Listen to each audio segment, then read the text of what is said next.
یاده مرسته د افغاني سرې میاشتې ټولنې په چوکاټ کې د ملک سلیمان خیریه بنسټ له لوري ترسره شوه چې پکې د مرکز او ولسوالیو 2000 بېوزله کورنۍ په پام کې نیول شوي وې.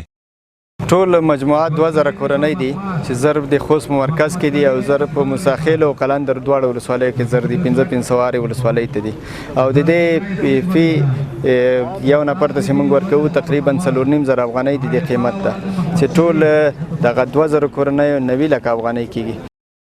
په یادو مرستو کې هرې کورنۍ ته اوړه او نور لومړني خوراکي توکي په پام کې نیول شوي دي. د همدې ټولنې د جنوب ختیځ زون مسؤلین وایي په مرستو کې شفافیت لومړیتوب دی. د ملک سلمان خیریه بنسټ لخوا د OIC یا د اسلامي همکاریو سازمان او د افغاني سرې میاشتې ټولنې په شریکه همکارۍ باندې دوی په ټول افغانستان کې د خوراکي توکو توزیع لرله.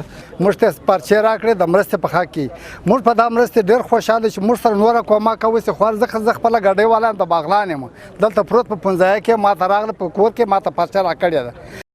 د یادې ټولنې د مسؤلینو په وینا په پام کې لري چې په نږدې راتلونکي کې د خوست نور ولسوالۍ ته هم خپلې مرستې پراخې کړي.